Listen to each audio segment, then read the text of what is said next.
챙겨가세요. 하루를 마무리하는 시간 꺼내보는 당신의 지식 창고. KBS 1라디오 김성환의 시사야.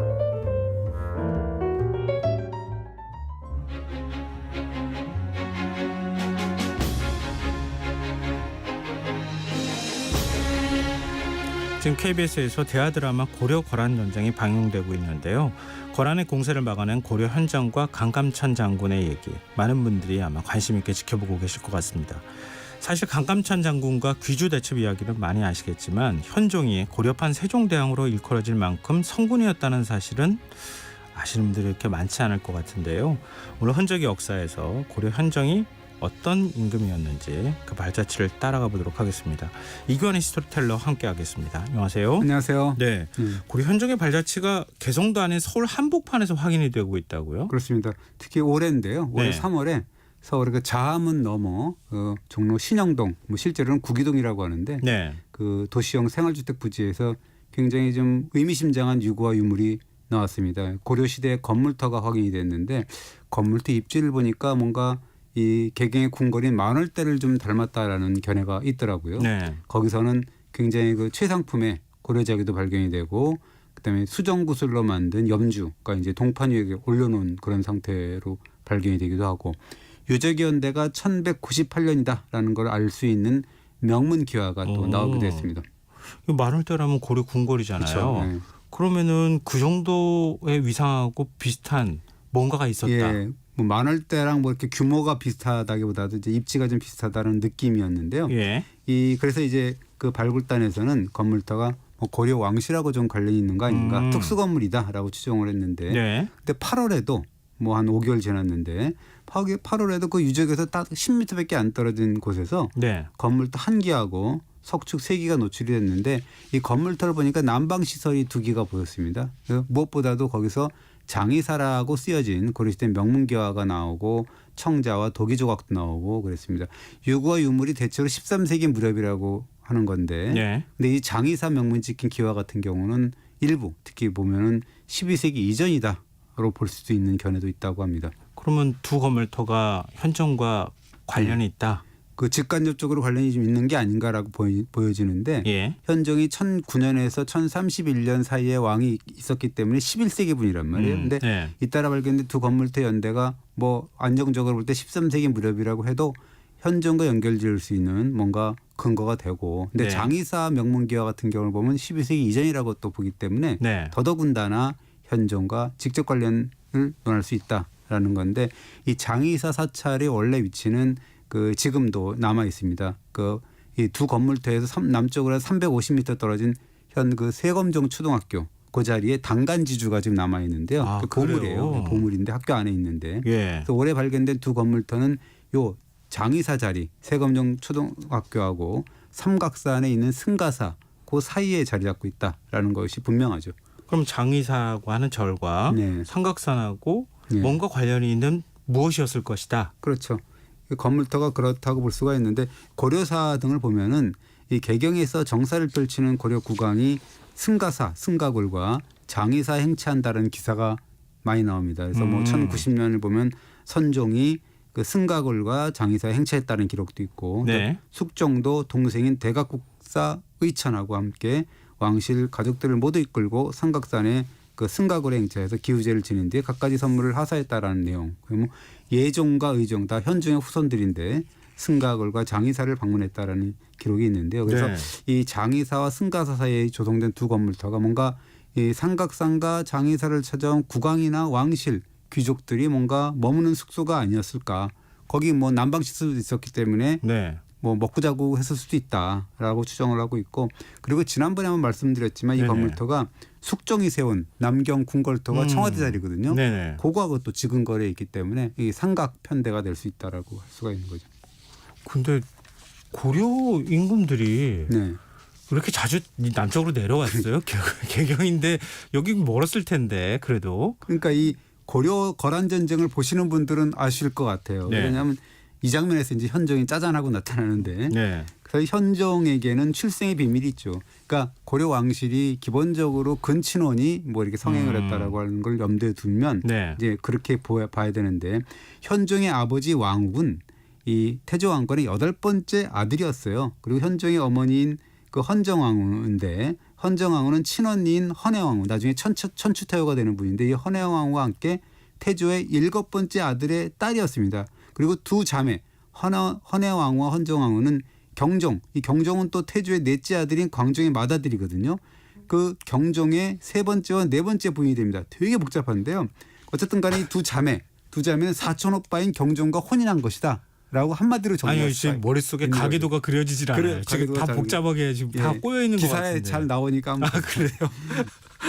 하여튼 굉장히 복잡한 관계였으면 틀림이 없네요. 그렇습니다. 그리고 네. 현종의 부모인 왕욱이라는 분하고 헌정왕후 부모인데 이분들이 또 두 분이 삼촌과 조카 사이가 되거든요. 네. 근데 이 삼촌과 조카 사이인 왕욱과 헌정왕후가 넘어서는 안 될 선을 또 넘죠. 그래서 이 왕욱이 남편인 경종이 승하한 뒤에 사가에 나가 있던 헌정왕후와 사통을 해가지고 덜커덕 아들을 낳게 되는 거죠.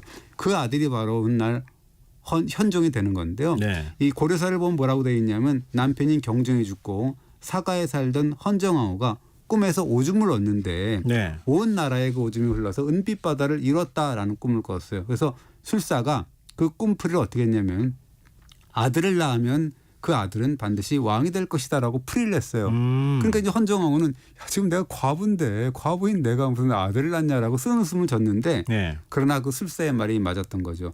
이게 서로 가까운 곳에 살았던 삼촌과 조카 사이가 눈이 맞아가지고 결국은 훗날 임금이 되는 아들인 현종을 낳은 것이다라고 정리할 수가 있습니다. 고르시다 아까 근친 결혼이 성행했다 이렇게 네. 말씀하셨는데 그래도 이건 용납할 수 없는 건가요? 그렇죠. 왜냐하면 그 당대 임금이 그 헌정왕후의 친오빠인 성종이었는데 네. 얘와 같은 불륜 행각이 들통이 나니까 그 삼촌인 왕욱, 그 현종을 낳은 그 아버지 왕욱을 경상도 사천으로 유배를 보냅니다. 그 소식을 들은 그 헌정왕후는 목 놓아 울부짖다가 예. 갑자기 산통을 느껴서 아이를 낳고 죽는데요. 아이고. 그러니까 이 아이, 그러니까 현종은 삼촌과 조카 사이에서 태어난 사생아였다라고 볼 수가 있고, 그리고 이 성종은 또 동생이 낳은 조카에게 또 측은지심을 느껴서 보모를 붙여서 키워주는 거예요. 네. 근데 이 어린 현종이 성종한테 아빠 하고 계속 따라다녔다는 거예요. 그러니까 보모가 그렇게 하라고 시켰다라고 해요. 아, 일부러 이렇게 하라고. 그러니까 이 성종이 조카인 그 대량원군 이렇게 칭호를 붙여줬는데 네. 현종한테 그게 붙여주고 불쌍하니까 아버지 유배지로 보내서 키워라 이런 식으로 이제 이야기를 했다라고 합니다. 네, 현종은 태생부터가 뭐 범상치 않았네요. 그렇습니다. 그런 현종이었는데 성종이 죽고 경종의 맏아들인 목종이 등극을 하면서 상황이 급변하게 되죠. 그러니까 네. 대량원군 즉 현종의 이모지만 목종의 친어머니인 헌혜왕후가 견제가 이제 들어가는 건데요. 이 천추전에서 아들을 목종을 대신해서 섭정을 한 헌혜왕후는 그때부터 이제 천추태후라고 불리면서 유명한 분이잖아요. 네네. 천추태후로 불리면서 막강한 힘을 발휘하게 되는데 그런데 아들인 목종에게는 또 치명적인 약점이라고 하기는 뭐하죠. 어쨌든 간에 성적 취향, 동성애 때문에 후사를 기대할 수가 없게 되면서 후계 구도를 두면서 암투가 벌어집니다. 그러니까 왕을 계승을 해야 되는데 그게 네. 안 되는 그런 상황이 벌어지는 거니까 또 문제는 뭐냐면 천추태후가 김치향이라는 남자하고 또 내연 관계를 맺는데 또 그 사이에서 또 아들을 낳게 되는 상황이 벌어지게 되는 거죠. 뭐 이 시대는 그런 시대였기 때문에 일교적 관점에서 그런 거가 좀 상관없으니까 네. 우리가 좀 오해는 안 하고 들어야 될 것 그렇습니다. 같다는 생각이 드는데요. 근데 천추태후 입장에서 조카인 대량원군은 잠재적인 라이벌이 될 수도 있겠네요. 그렇습니다. 이 천추태후와 김치향이 낳은 아들은 김씨지 않습니까? 네. 근데 대량원군은 태조 왕건의 직계인 왕씨잖아요. 그러니까 이제 결국 이모인 천추태후가 조카인 대량원군을 강제로 이제 머리를 깎여가지고 그 삼각산 신열사라는 데로 보내버립니다. 너는 승려가 되라고 해가지고 네네. 그 권력의 눈이먼 이모 그런 조카를 또 그냥 두지 않고 이 고려사를 보면은 삼각산의 천추태후가 자주 사람을 보내서 해치려고 했다. 그런데 신열사의 노승이 방에 땅굴을 파고 그를 숨기고 그 위에 침상을 놓고 숨겨주었다라는 기사가 보입니다. 그 역사의 어떤 권력 투쟁을 보면요 참 비정하다는 생각이 들어요. 뭐 역사가 아니고 뭐 지금이라도 또 마찬가지 아닌가 싶어요. 그 아들 뭐 이제 아버지라도 마찬가지 그런 권력 투쟁이라는 건 참 비정하잖아요. 뭐 그랬는데 그 와중에서도 대량원군은 이 차기 대권을 위해서 암중모색을 한 게 아닌가. 어린 대량원군인데도 그 무렵에 대량원군이 지었다는 시 두 편을 한번 보면은 어떤 네. 시냐면 네. 백운봉에서 흘러나온 물이 바위 아래만 있다고 말하지 마라. 내가 머지않아 용궁에 도달하리라라는 시가 하나 있고. 뭐 약간 그다음에 한설인 듯한 그렇습니다. 느낌이 드는데요. 그리고 또 하나는 뭐냐면 또아리 튼 새끼뱀 너무 오래 수발이 있다고 말하지 마라. 하루아침에 용이 되는 것이 어렵지 않으니라는 어린 그 이 현종이 또 이런 시를 야, 지었다라고 합니다. 어렸을 때 이런 걸 했단 말이에요. 그래서 이- 임금이 될 수 있었던 그러니까요. 거네요. 그렇습니다. 그리고 또 재미있는 일화가 또 있는데 네. 대량원 즉 현종이 꿈에 다구는 소리하고 다듬이 소리를 들었다라는 거예요. 근데 네. 이 술사의 꿈풀이가 정말로 기가 막힙니다. 뭐라고 되어 있냐면 네. 다구는 소리는 꽃기호라는 소리라는 거죠. 근데 꽃기호는 고기 위 높고 귀한 자리에 올라갈 것이다라고 해석을 했고 다듬이 소리는 어근당 한다는 거예요. 다듬이 소리가. 네네. 근데 어근당이 뭐냐면 임금 어자에다가 가까울 근자에다가 마땅할 땅자니까 임금 자리가 가깝다. 어근당 하는 그런 소리니까 당신은 왕이 어를 징조다. 그런 식으로 꿈풀이를 했다라고 합니다. 아니 근데 왕이 되기 전에 이런 꿈풀이 한 거죠? 그렇다라고 하죠. 나중에 이거 해석해가지고 붙인 거 아니죠, 설마? 모르죠. 그건. 하여튼 뭐 이게 진짜로 맞다 그러면은 예. 야 어떻게 이런 꿈풀이를 할 수 있나 정말 절묘하네요. 그렇습니다. 어쨌든 근데 고려사가 그렇게 나와 있으니까 뭐 믿을 수밖에 없는 건데 네. 결국 그 꿈풀이가 맞은 거죠. 강주의 정변이라는 게 일어나서 1009년인데 네. 그 김치양 부자가 죽임을 당하고 그리고 대량원고 즉 현종에게도 굉장히 우호적이었던 목종도 시해를 당하거든요. 근데 흥미로운 대목은 그런 혼란의 와중에서 천추태후파를 제외한 모든 사람들이 이 대량원군 그 현종을 차기 대권 영순위로 꼽았다라는 이야기입니다. 그리고 네. 천추태후의 아들인 목종도 이제 태조의 후손은 오로지 대량원군만이 남았다라고 이제 단언을 하는 그런 상황이 되죠. 근데 태조왕건은 부인도 많고 자식도 굉장히 많았을 거 아니에요. 근데 어떻게 후손이 현종 한 명뿐이에요? 그러니까 그것도 좀 이상하긴 해요. 네. 원래 그 태조왕건 같은 경우는 29명의 부인에게서 25명의 아들을 낳았단 말이에요. 그 25명의 아들이 또 아들을 낳았을 네, 거 아니에요. 그렇죠. 근데 그런 후손이 많을 텐데 그런 후손들이 모두 사라지고 대량원군만 남았다라는 게 좀 이상하긴 하죠. 그런데 네. 어쨌거나 목종과 함께 후사를 논의했던 신하들도 왕위를 계승할 분은 오로지 대량원군이다라고 했고 정변을 일으킨 장본인인 강조도 목종을 폐위시킨 뒤에 대량원군을 모셔와서 왕위에 올리거든요.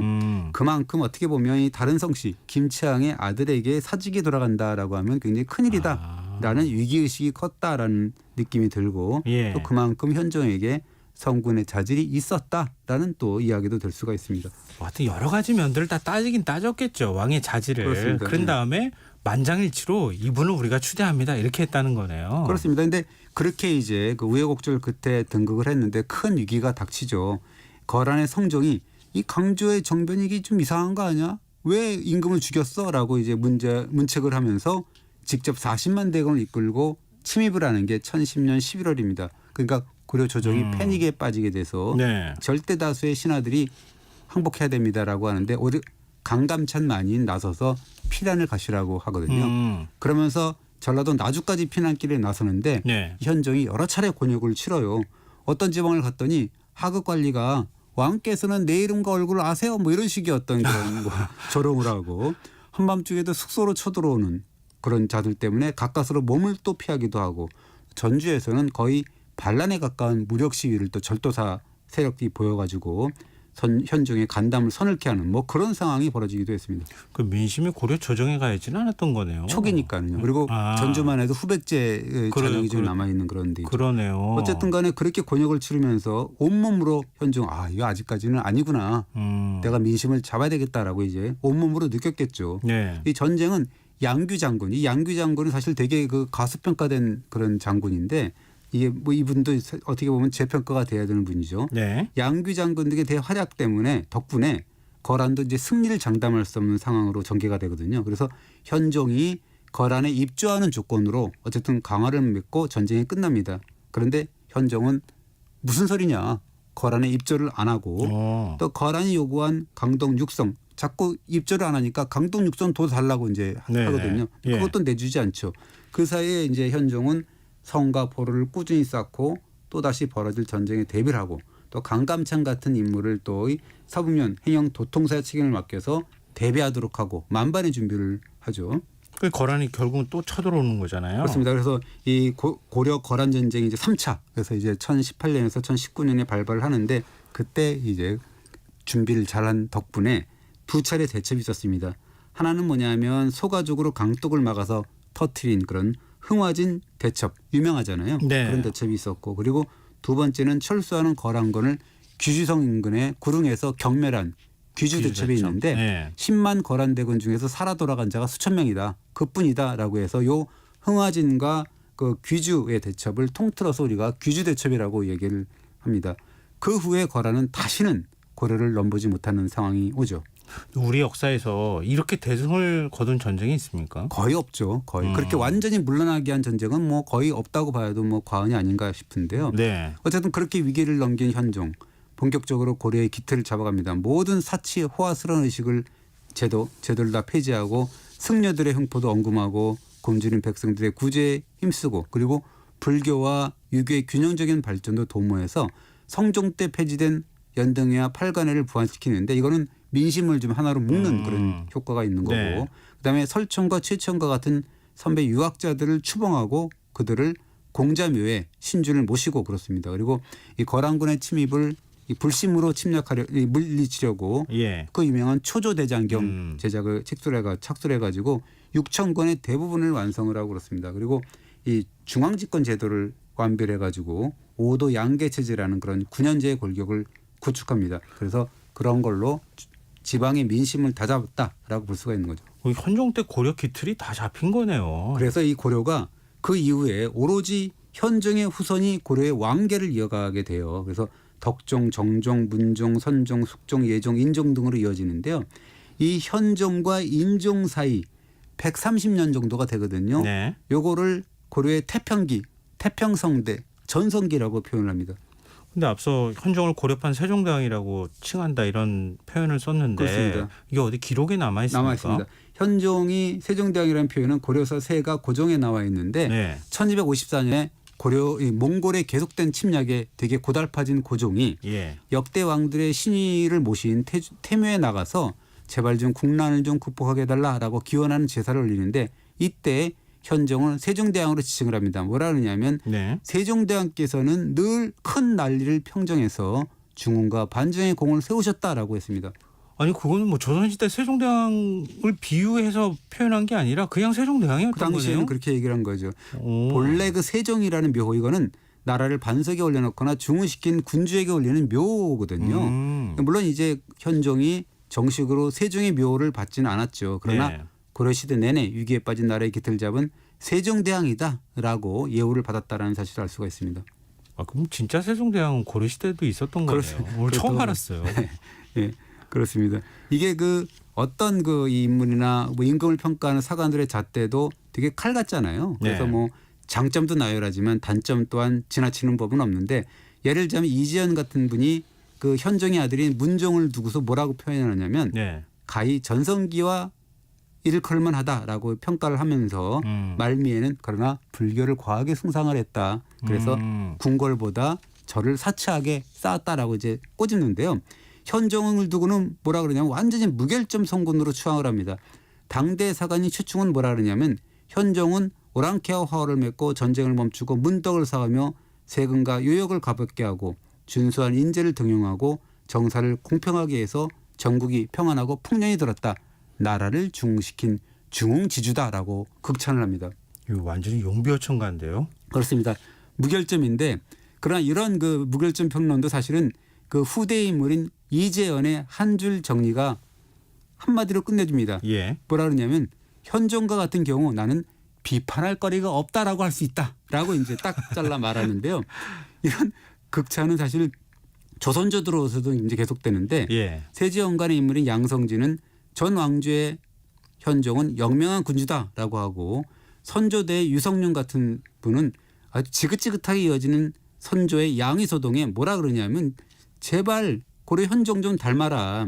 고려 현종은 거란의 침입을 받아서 나주로 파천했지만 결국 고려의 중흥을 이뤘다라고 강조를 하는데요. 네네. 제발 좀 징징거리지 말고 고려 현종을 좀 닮아서 조선을 좀 중흥시켜라. 이런 식으로 이제 다그치는 그렇게 이제 예를 들죠.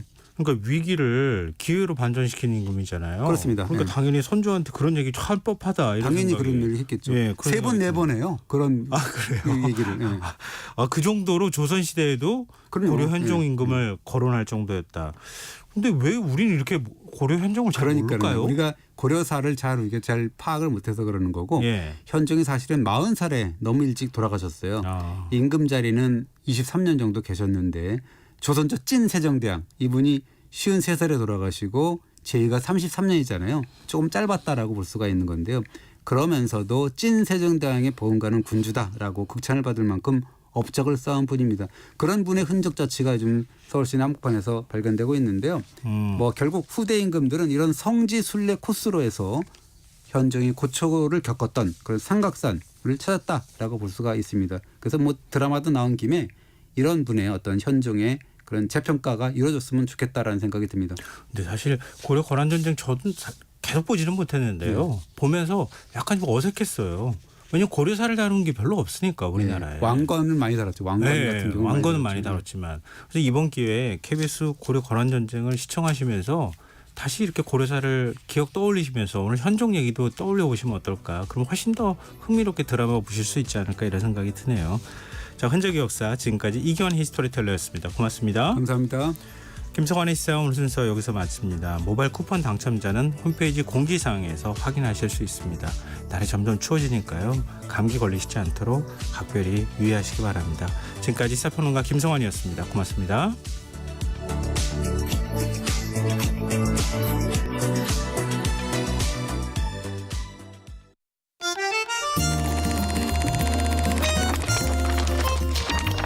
강유정의 영화관, 정여울의 도서관.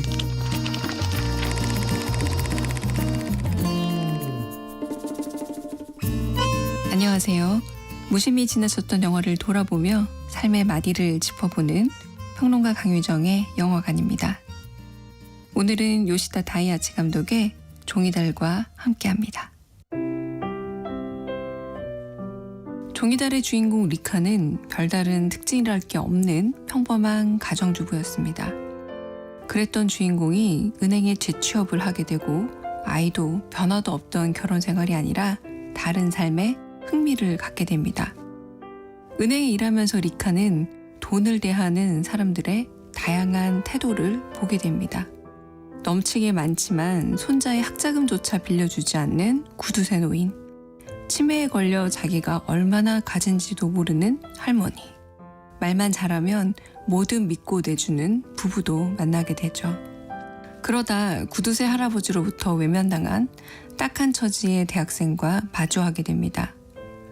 그리고 어쩌면 그 청년을 도와주는 것이야말로 돈이 가야 할 곳으로 가는 거다라고 믿어버리게 됩니다.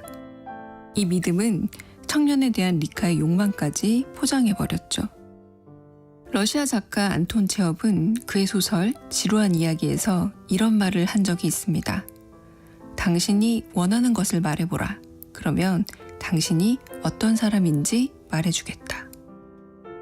리카는 자신이 어떤 것을 원하는지 아예 묻지 않은 채 살아왔습니다. 전문대학을 나와 잠깐 직장 생활을 하고 결혼을 했고 아이를 원했지만 남편이 거절했습니다. 이후 일상을 떠돌듯이 지내던 리카는 일을 다시 시작하며 자신의 쓰임새를 조금씩 찾아가던 중이었습니다. 체업식으로 말하자면 리카는 자기 자신이 어떤 사람인지 모르고 살았던 겁니다. 수많은 영화의 세계는 주인공과 적과의 대결로 이루어져 있습니다.